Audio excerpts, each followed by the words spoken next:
नमस्कार मित्रों। आज का पाठ है भीमराव अंबेडकर जी की रचना जाति भेद का उच्छेद के दो अंश, श्रम विभाजन और जाति प्रथा तथा मेरी कल्पना का आदर्श समाज। आप देख रहे हैं अपना channel CBSE Hindi with Mathura Das. आज हम पढ़ेंगे आरो भाग 2, जो कि कक्षा 12 की हिंदी आधार की पाठ्य पुस्तिका है। इसके गद्य खंड का पाठ 18, भीमराव अंबेडकर, श्रम विभाजन और जाति प्रथा तथा मेरी कल्पना का आदर्श समाज। लेखक का परिचय देखते हैं। डॉक्टर अंबेडकर जी का जन्म 14 अप्रैल सन 1891 ईस्वी को मध्य प्रदेश के महू छावनी में हुआ। इनके पिता श्री राम जी सेना में सूबेदार थे और माता भीमाबाई एक मेजर की लड़की थी। वह मूल रूप से महाराष्ट्र के रत्नागिरी जनपद के गांव आंबडवे की दलित महाजाति से संबंधित थे। अंबेडकर जी का बचपन का नाम सुखपाल था। बाद में वे आंबडवे गांव के आधार पर ही आंबेडकर नाम से प्रसिद्ध हुए। उन्होंने अपनी प्रारंभिक शिक्षा बड़े संघर्षों के बाद प्रारंभ की। आगे चलकर वे मुंबई आ गए, जहां उन्होंने बीए पास की। इसी दौरान तात्कालिक बड़ौदा के राजा ने उन्हें छात्रवृत्ति देकर अमेरिका पढ़ने के लिए भेजा, जहां उन्होंने एमए और पीएचडी की उपाधि प्राप्त की। वहां से लौटकर जब अपने देश आए तो उन्हें कई उच्च पदों पर रहने का मौका मिला।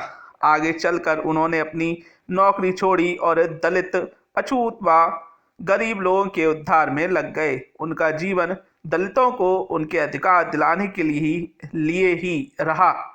आप कानून के एक महान ज्ञाता थे। आपके द्वारा ही भारत का संविधान बनाया गया। आप भारत के प्रथम कानून मंत्री के पद पर भी आसीन रहे। अंत समय में आपने बौद्ध धर्म ग्रहण कर लिया। 6 दिसंबर सन 1956 ईस्वी को दिल्ली में आपका निधन हो गया। इनकी रचनाएं देखते हैं। The right and fall of Hindu women, problem of the rupee, Buddha and his Dhamma, the castes in India, there mechanism, genesis and development, यह इनकी प्रथम प्रकाशित कृति थी, जो 1917 में प्रकाशित हुई थी। इन्होंने संपादन किया मूक नायक, बहिष्कृत भारत और जनता का। साहित्यिक विशेषताएं। डॉक्टर अंबेडकर ने अपने साहित्य के माध्यम से दलित और शोषित वर्ग की आवाज उठाने का अच्छा प्रयत्न किया। उन्होंने अपने समाज और साहित्य से सामाजिक दासता के प्रति लोगों को सतर्क किया। उन्होंने जीवन भर मानव मुक्ति एवं जन कल्याण के लिए कार्य किया और साहित्य भी लिखा। आपने मूल रूप से अंग्रेजी भाषा में लेखन कार्य किया। आपके लेखन की शैली चिंतन परक थी। देखते हैं पाठ का परिचय। प्रस्तुत पाठ डॉक्टर अंबेडकर द्वारा सन 1936 ईस्वी में जाति पाति तोड़क सम्मेलन में अध्यक्षीय भाषण के रूप में तैयार किया। अंग्रेजी रूपांतर एनिहिलेशन ऑफ कास्ट्स का ललई सिंह यादव द्वारा हिंदी अनुवादित रूप है। आयोजकों ने इस सम्मेलन को क्रांतिकारी गतिविधि का समझकर स्थगित कर दिया था। अंबेडकर ने पुस्तिका के रूप में प्रकाशित कर इसकी प्रतियां लोगों में बंटवा दी, जो पर्याप्त लोकप्रिय हुआ।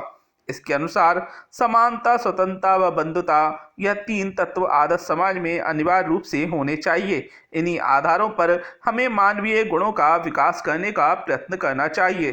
प्रस्तुत पाठ जाति भेद का उच्छेद 2 भागों में विभाजित है। पहला, श्रम विभाजन और जाति प्रथा तथा मेरी कल्पना का आदर्श समाज। आपने दोनों लेखों के माध्यम से उन्होंने देश के आर्थिक, सामाजिक और राजनीतिक उत्थान के लिए जातिवाद को समूल नष्ट कर देने की अनिवार्यता पर बल दिया है। जातिवाद के होते देश में किसी प्रकार का उत्थान होना नामुमकिन है। साथ ही लोकतंत्र की स्थापना में समानता, स्वतंत्रता तथा बंधुत्व की भावना अनिवार्य तत्व होने चाहिए। आज के जाति मजहब आधारित विषाक्त सामाजिक राजनीतिक माहौल में इसकी प्रासंगिकता और बढ़ गई है। अब देखते हैं पाठ विस्तार से। इसका सारांश, जो पहला भाग है, श्रम विभाजन और जाति प्रथा, इसको 2 बिंदुओं में हम पढ़ेंगे। पहला बिंदु है सभ्य समाज के लिए जातिवाद। अभिशाप। लेखक का मानना है कि आज भी जातिवाद को समाज के कई लोग बढ़ावा देते हैं।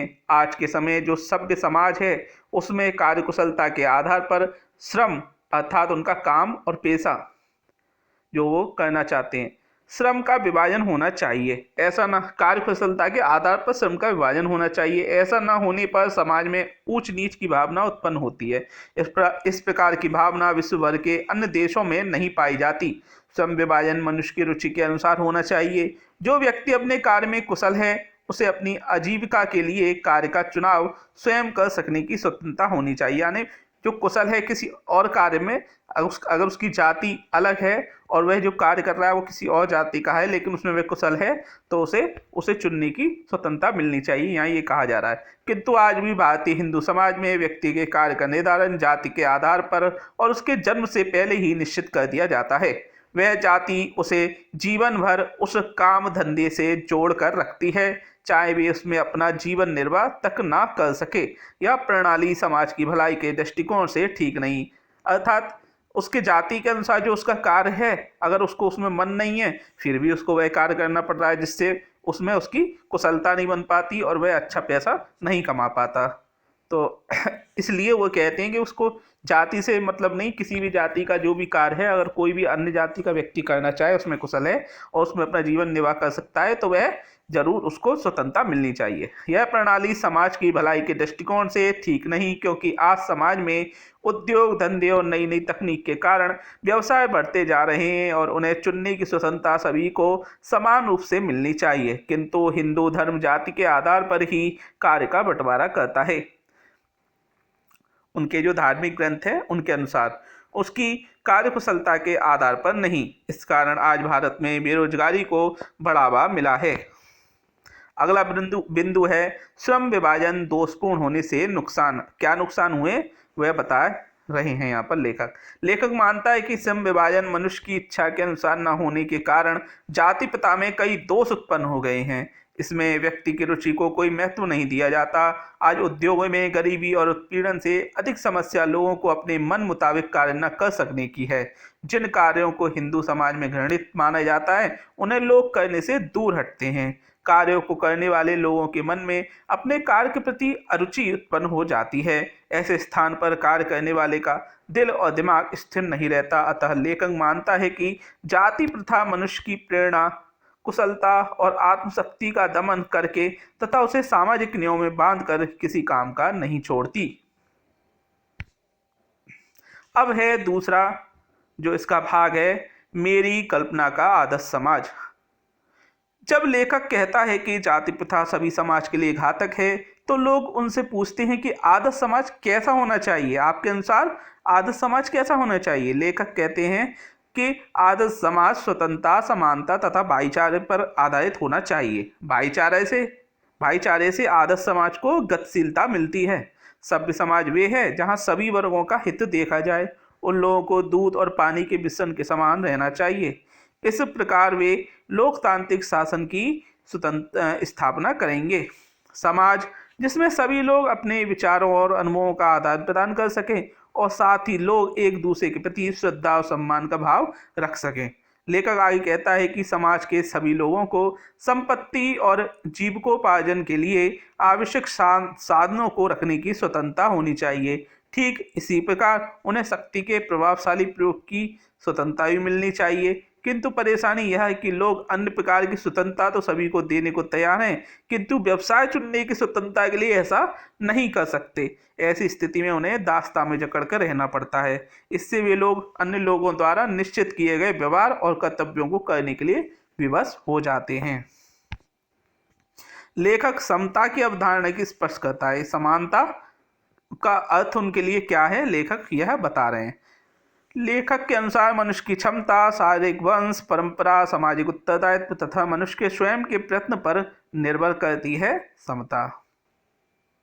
मनुष्य की क्षमता, लेखक के अनुसार मनुष्य की क्षमता किस बात पर निर्भर करती है? शारीरिक वंश पर, परंपरा पर, सामाजिक अधिकार पर तथा मनुष्य के स्वयं के प्रयत्न पर उसकी जो है मनुष्य की क्षमता निर्भर करती है। अतः प्रथम दोनों बातों की समानता के आधार पर ही मनुष्य के अपने प्रयत्न की भी समानता आधारित होनी चाहिए। समाज के सदस्यों की अधिकतम उपयोगिता प्राप्त करने के लिए उन सभी लोगों को समान अवसर उपलब्ध कराने चाहिए। यानी कि जो भी समाज के सदस्य हैं उनमें जो भी अच्छे वो कर सकते हैं अपने समाज के लिए, उसके लिए वे तभी कर सकेंगे जब उन सबको समान अवसर हम देंगे, चाहे वो किसी भी जाति के क्यों ना हो।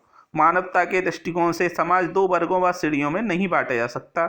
ऐसी स्थिति में राजनीतिज्ञों को अपने व्यवहार में एक सिद्धांत की आवश्यकता रहती है कि वह सभी मनुष्यों के साथ समान व्यवहार करे। उन्हें सभी परिस्थितियों को दृष्टिगत रखते हुए समानता की अवधारणा को व्यवहारिक बनाना चाहिए। यानी राजनीतिक भी या कहीं जाति भेद ये ना करें और सबको एक समान मान के सबको, सभी पूरी जनता को सबको एक समान हक उनको दिलाना चाहिए और सभी के बारे में बराबर स्थिति सोचना चाहिए और सबको समान मानना चाहिए, यह लेखक का कहना है।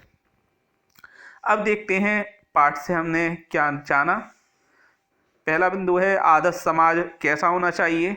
ये हमें अंबेडकर जी ने बताया है। आदर्श समाज में सभी को समानता का हक मिलना चाहिए। उन्होंने समानता के हक को मिलने की बात कही है। रोजगार चुनने के लिए जाति का कोई आधार नहीं होना चाहिए। यानी जाति के आधार पर कोई रोजगार नहीं करना चाहिए जिसमें उसकी कुशलता हो, वह कार्य वह कर सके, जाति उसमें रोक न लगाए। दोषपूर्ण श्रम विभाजन के विषय में विस्तृत चर्चा की गई है। जो श्रम विभाजन किया गया यानी काम बांटे गए हैं जाति के आधार पर, उसकी जो परेशानियां हैं या जो गलत बात है उनको यहाँ पर उस पर चर्चा की गई है।